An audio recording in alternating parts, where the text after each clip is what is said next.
दुर्लभो पुरेश साजयो न सो सबथ जायते यथ सो जायते धीरो तम कुलम सुख मेधति। भगवान तथागत सम्यक संबुद्ध को त्रिवार अभिवादन करते हुए बोधिसत्व भारत रत्न डॉक्टर बाबा साहब भीमराव आम्बेडकर, जिनकी धम्म क्रांति को अपना जीवन समर्पित करता हूँ, हमारे पूज्य वंदनीय गुरुवर्य भदंत प्रज्ञा बोधि जी, जिनके चरणों में सादर प्रणाम वंदन, और इस चैनल को देख रहे सभी श्रद्धावान उपासक एवं उपासिकाएं। इससे पहले के एपिसोड में हमने उपनिषद तथा उनकी शिक्षाओं के बारे में कुछ माहिती प्राप्त की। तो आइए अब अगले एपिसोड में हम आगे बढ़ने से पहले उसकी कुछ पूर्व भूमिका को जान लेते हैं। ये अगला एपिसोड जिसका नाम है भगवान बुद्ध और उनके समकालीन, ये छठा भाग है। ये भगवान बुद्ध के काल की बात है, इसीलिए उनके समकालीन जितने भी सांप्रदायिक लोग थे, जितने भी सांप्रदायिक धर्मगुरु, सांप्रदायिक मान्यताएं थी, उसके अनुसंधान में ये चैप्टर है। उस समय धार्मिक स्थिति बड़ी ही अराजकता से भरी हुई थी। ब्राह्मणों यज्ञों के नाम पर पशुओं की, पक्षियों की, इवन मनुष्यों की भी हिंसा होती थी। उसमें अनाज आदि उपयुक्त वस्तुओं का व्यर्थ नाश किया जाता था। उस समय इस प्रकार का जो दुराचार था, उसके विरुद्ध में लोगों के मन में भयंकर विद्रोह उत्पन्न हुआ था। उस समय तकरीबन 364 मतांतर भारत में प्रमुख थे। कहते हैं कि उसमें मुख्यत्वे क्रियावादी, अक्रियावादी, अवैज्ञानिकवादी और विज्ञानवादी, इन सब को मिलाकर 364 तरह की दार्शनिक मान्यताएं उस समय प्रचलित थी। भगवान तथागत बुद्ध के कालीन ग्रंथों में ऐसे 62 मतों का वर्णन मिलता है। उनके समय में अनेक आध्यात्मिक विभूतियां उपस्थित थी।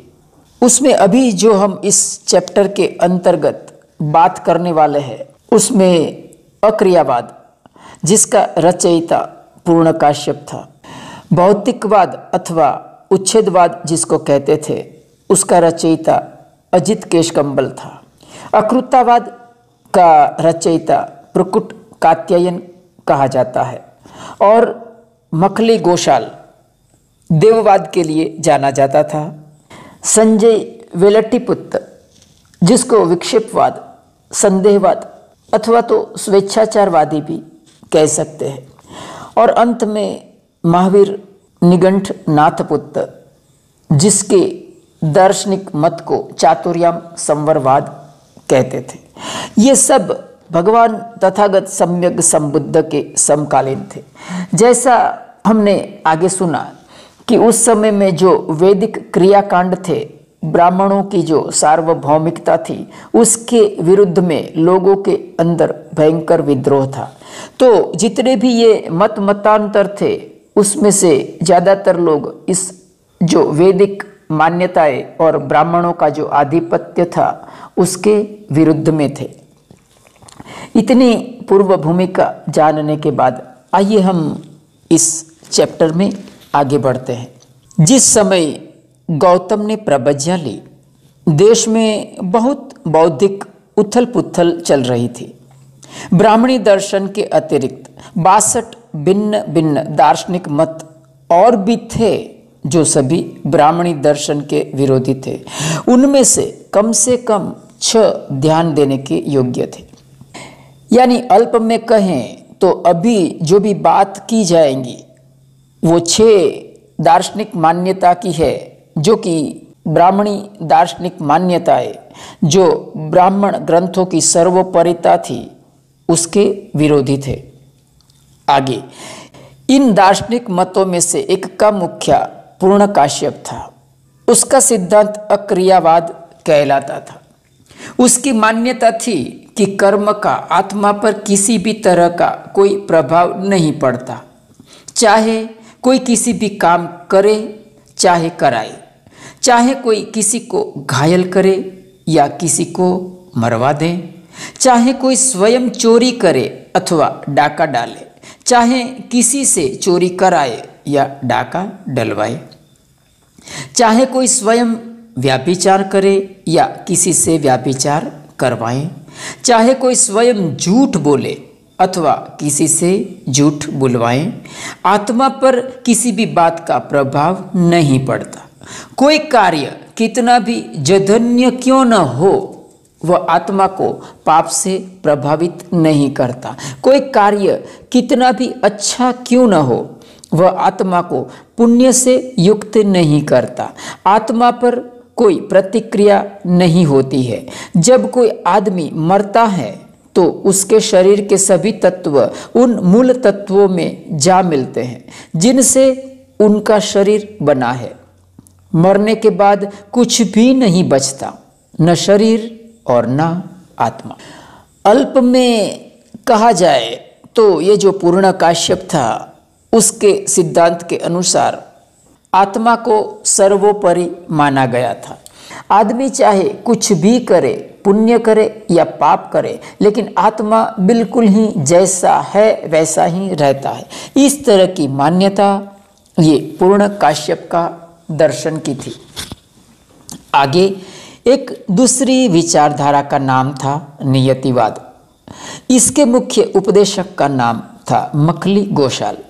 उसका मत एक प्रकार का भाग्यवादी अथवा पूर्ण निश्चयवादी कह सकते हैं। उनकी शिक्षा थी कि न कोई कुछ कर सकता है, न कोई होने से रोक सकता है। घटनाएं घटती है, कोई अपनी इच्छा से उन घटनाओं को घटा नहीं सकता। न कोई दुख को दूर कर सकता है और न कोई उसे घटा या बढ़ा सकता है। प्रत्येक व्यक्ति को अपने सांसारिक अनुभवों से गुजरना ही पड़ता है। जो मखली गोशाल था उसका जो मत था, उसका जो दर्शन था उसे नियतिवाद अथवा तो भाग्यवाद अथवा तो उससे निश्चयवाद कह सकते थे। देववादी भी उसे कह सकते हैं। मखली गोशाल की दार्शनिक मान्यता के अनुसार उनका कहना था कि कुछ भी जब होता है तो उसके ऊपर हमारी कोई जिम्मेदारी नहीं होती है। जो होना है सो होता है, जो नहीं होना वो नहीं होता है। अर्थात हम समाज में कोई बार ऐसा सुनने को मिलता है कि निश्चित सांसों की गिनती लेकर आया हुआ है, उतना सांस लेकर आदमी मर जाएगा। तो इस तरह की जो मान्यता थी, उनका जो कॉन्सेप्ट है, उनका जो उद्गम स्थान है वो दरअसल मखली गोशाल है। मखली गोशाल की मान्यता बराबर इस तरह की थी कि जो कुछ घट रहा है वो होगा ही और जो कुछ बढ़ रहा है वो होगा ही। उसके ऊपर किसी भी मनुष्य का कि जीव मात्र का आधिपत्य नहीं है। इन सब सांसारिक अनुभवों से, इन सब उतार चढ़ावों से, गिरने से, चढ़ने से इंसान को गुजरना ही पड़ता है। आगे तीसरा मत उच्छेदवाद कहलाता था। इसका मुख्य उपदेशक अजीत केशकंबल था। उसका मत एक प्रकार का संपूर्ण नाशवाद था। उसकी शिक्षा थी कि यज्ञ और होम में कुछ भी नहीं रखा है। कर्मों के कोई ऐसे फल अथवा प्रभाव नहीं होते जिन्हें आत्मा को भोगना पड़े अथवा भुगतना पड़े। न कहीं कोई स्वर्ग है ना नरक। संसार में आदमी का निर्माण दुख के कुछ तत्वों से हुआ है। आत्मा उनसे बच नहीं सकती है। संसार में जितना भी कष्ट है, जितना भी दुख है, आत्मा उससे बच नहीं सकती। यह कष्ट या दुख स्वयं अपने आप अनायास समाप्त हो जाता है। आत्मा को 84 लाख योनियां अर्थात महाकल्प धारण करते हुए जन्म लेते ही रहना होगा, तभी जाकर आत्मा के कष्टों और दुख का अवसान होगा, इससे पहले अथवा किसी भी अन्य साधन से नहीं। तो जो अजित केश कंबल था, उसका जो मत था वो उच्छेदवाद उसे कहा जाता था। उसे नाशवाद, विनाशवाद अथवा भौतिकवाद भी कहा जाता था। उसके सिद्धांत के अनुसार तो कर्म का कोई भी नामो निशान नहीं है, कर्म को कोई भी प्राधान्य नहीं दिया है। उसका मानना ऐसा था कि तुम कुछ भी करो, चाहे मौज मस्ती करो, पुण्य करो, पाप करो, कुछ भी करो, लेकिन उसका कुछ भी फल तुम्हें मिलने वाला नहीं है। कर्म से कुछ भी प्रकार का, किसी भी प्रकार का फल नहीं मिलता है। ना कोई स्वर्ग होता है, ना नरक होता है। संसार में आदमी जितना कष्ट उठाना है उसको उतना कष्ट उठाना ही पड़ेगा, जितना सुख भोगना है उतना भोगना ही पड़े। आदमी चाहे कुछ भी करे, आदमी के हाथ में कुछ भी नहीं होता है। आदमी के लिए 84 लाख योनि भटक भटक कर ही मुक्ति का मार्ग खुल सकता है। 84 लाख योनि भटकने के बाद ही आदमी कष्टों से मुक्त हो सकता है। इस तरह की मान्यता अजित केश कंबल की थी। आगे चौथा मत अनोन्यवाद कहलाता था। इस मत के मुखिया का नाम प्रकुद कच्चान अर्थात प्रकुद कात्यायन था। उसका उपदेश था कि 7 तत्वों से प्राणी का निर्माण होता है और वे तत्व है पृथ्वी, जल, तेज, वायु, सुख दुख और आत्मा। प्रत्येक तत्व दूसरे से स्वतंत्र है और एक दूसरे को प्रभावित नहीं करता। वे अपने में संपूर्ण है और वे नित्य भी है।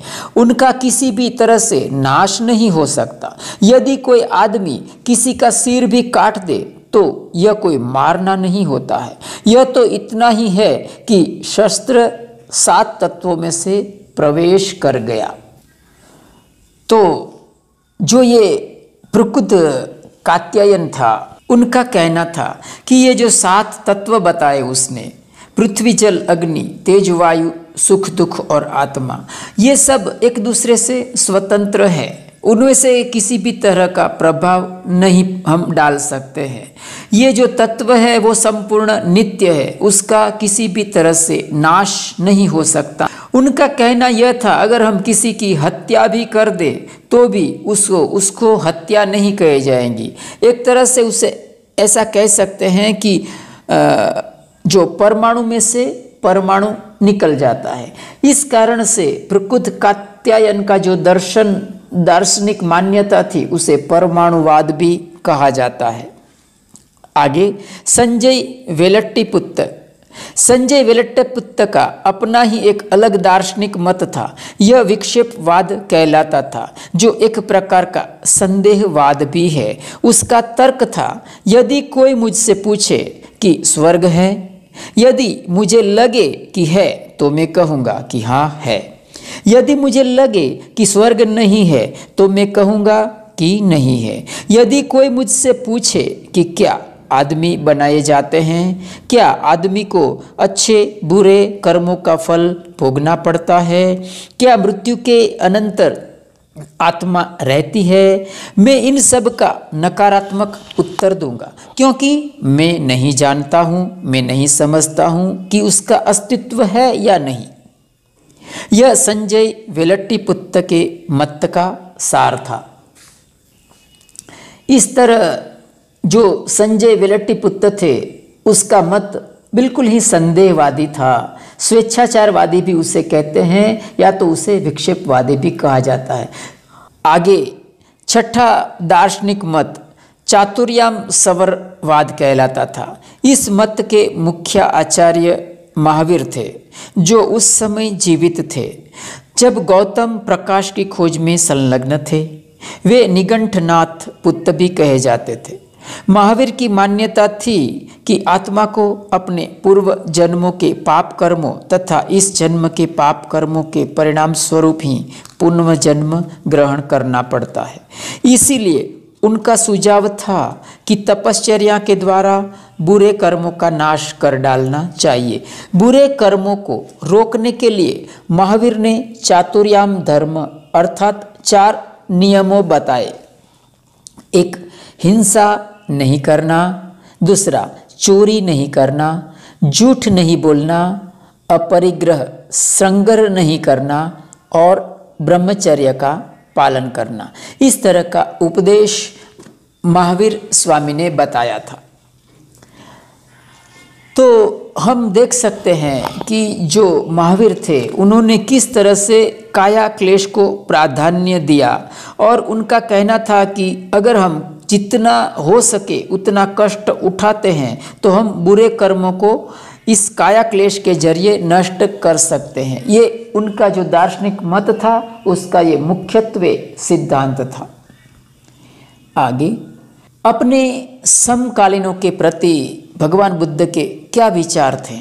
बुद्ध ने इन नए दार्शनिकों के मत को स्वीकार नहीं किया। बुद्ध का उनकी शिक्षाओं को अस्वीकार करना अकारण नहीं था। उन्होंने कहा, क्या कहा? यदि पुण्य काश्यप या पकुद कच्चान के सिद्धांतों को सत्य माना जाए तो फिर आदमी कोई भी बुराई कर सकता है और किसी को भी हानि पहुंचा सकता है। किसी भी तरह की सामाजिक जिम्मेदारी अथवा सामाजिक परिणाम स्वीकार किए बिना एक आदमी दूसरे आदमी की हत्या करने की सीमा तक जा सकता है। कहने का मतलब यह था कि जो पुण्य काश्यप और प्रकुद कात्यायन थे उनके सिद्धांतों के अनुसार अगर चला जाए उन सामाजिक व्यवस्था को कोई भी स्थान नहीं रह सकता है। आदमी किसी भी तरह की जिम्मेदारी उठाने से मुकर जाएगा और आदमी एक दूसरे की हत्या भी कर सकता है। आगे, यदि मखली गोसाल का सिद्धांत ठीक मान लिया जाए तो आदमी भाग्य का दास बनकर रह जाता है, वह अपने को उससे मुक्त नहीं कर सकता है। क्योंकि जो मखली गोसाल था उसका जो मानना था वो दरअसल भाग्य के ऊपर ही निर्भर था। उसने सिर्फ भाग्य को ही सर्वे सर्वा बताया था। आगे, यदि अजित केस कंबल का सिद्धांत ठीक माना जाए तो आदमी के लिए खाने पीने मौज मस्ती उड़ाने के अतिरिक्त शेष कुछ भी करने के लिए नहीं रह जाएगा। क्योंकि केस कंबल के सिद्धांत के अनुसार ना कोई स्वर्ग है और ना कोई नरक है, ना कोई पाप है ना कोई पुण्य है। आदमी जितना उसे भोगना है उतना भोगना पड़ेगा, जितना उसे सुख भोगना है उतना उसे सुख भोगना पड़ेगा, जितना उसे दुख भोगना है उतना दुख उसे भोगना ही पड़ेगा, जब तक कि 84 लाख योनि उसकी खत्म नहीं हो जाती है। जब तक 84 लाख योनि खत्म नहीं हो जाती हैं तब तक इंसान दुख से मुक्त नहीं हो सकता। इस तरह का अजित केस कंबल का सिद्धांत था। तो तथागत ने इसे अस्वीकार कर दिया, क्योंकि इस तरह का सिद्धांत से आदमी के लिए खाने पीना मौज मस्ती उड़ाने के अतिरिक्त शेष कुछ भी नहीं रह जाता है। आगे, यदि संजय वेलट्टीपुत्र का सिद्धांत सही है तो आदमी यूं ही पानी की तरह बहता हुआ रहकर जीवन के यथार्थ दर्शन के अभाव में ही जी लेता है। और यदि निगंठ नाथ पुत्र का सिद्धांत सही है तो आदमी का जीवन कायाक्लेश तथा तपश्चर्या के अधीन हो जाएगा, जिससे आदमी का आधुनिकरण हो जाएगा और इच्छाओं तथा मूल प्रवृत्तियों का सर्वथा मूलोच्छेद हो जाएगा। हम इस बात को देख सकते हैं। अगर कायाक्लेश को प्राधान्य दिया जाता है तो आदमी का जो पूरा इसका जो एकाग्रता है पूरी काया क्लेश के ऊपर स्थापित हो जाती है और मूल जो उसका मूलभूत प्रवृत्ति है, जो उसका उद्देश्य है जीवन का, उसका सर्वथा मूलोच्छेद हो जाता है। तो इस कारण से उन्होंने निगंठनाथ पुत्र के सिद्धांत को भी अस्वीकार कर दिया। इसीलिए उन दार्शनिकों द्वारा सुझाया गया कोई भी जीवन पथ बुद्ध को अच्छा नहीं लगा। उनको ऐसा लगा कि ये सब ऐसे आदमियों के विचार थे जो निराशावादी थे, असहाय थे और लापरवाह थे। इसीलिए उन्होंने अन्यत्र प्रकाश खोजने का निर्णय किया था। इन 6 प्रकार की जो दार्शनिक मान्यताएं हमने देखी, ये सारी की सारी उसे अक्रियावाद के अंतर्गत आती है। तो इस तरह से भगवान बुद्ध ने ये सारा जितनी भी दार्शनिक मान्यताएं थी उसका अस्वीकार किया। तो आज इतना ही कह के मैं अपनी धम्मवाणी का समापन करता हूँ। मिलते हैं फिर अगले एपिसोड में। तब तक के लिए सभी श्रद्धावान उपासक एवं उपासिकाओं के लिए खूब खूब मंगल मैत्री। सबका मंगल हो, सबका मंगल हो, सबका मंगल हो। साधु साधु साधु।